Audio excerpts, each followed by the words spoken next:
लाखों का चंदा इकट्ठा कर बूढ़ी गंगा को कर दिया जवान, 20 गांवों से टला बाढ़ का खतरा। हापुड़ और मेरठ के आसपास के गांव में बूढ़ी गंगा तबाही मचाती थी, लेकिन अब एक सामूहिक प्रयास ने इस पूरे इलाके में हालत बदल दी है। चंदा जमा कर बूढ़ी गंगा की सफाई करवाई, जिससे अब बाढ़ का खतरा नहीं रहा। बूढ़ी गंगा अब तबाही नहीं लाती।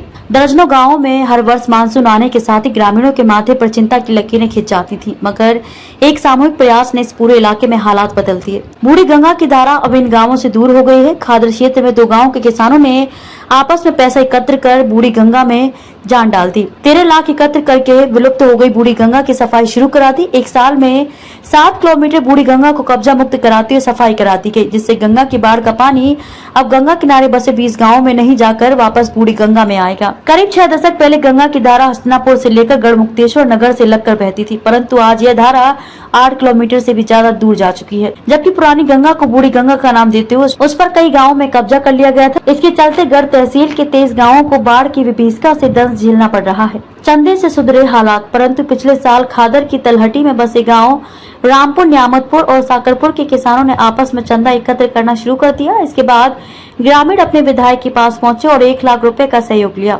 आपस में चंदा एकत्र करना शुरू हुआ तो 13 लाख रुपए जुड़ गए। किराए पर जेसीबी तथा अन्य मशीन लेकर सफाई शुरू कर दी। 1 साल में 7 किलोमीटर बूढ़ी गंगा साफ हो चुकी है।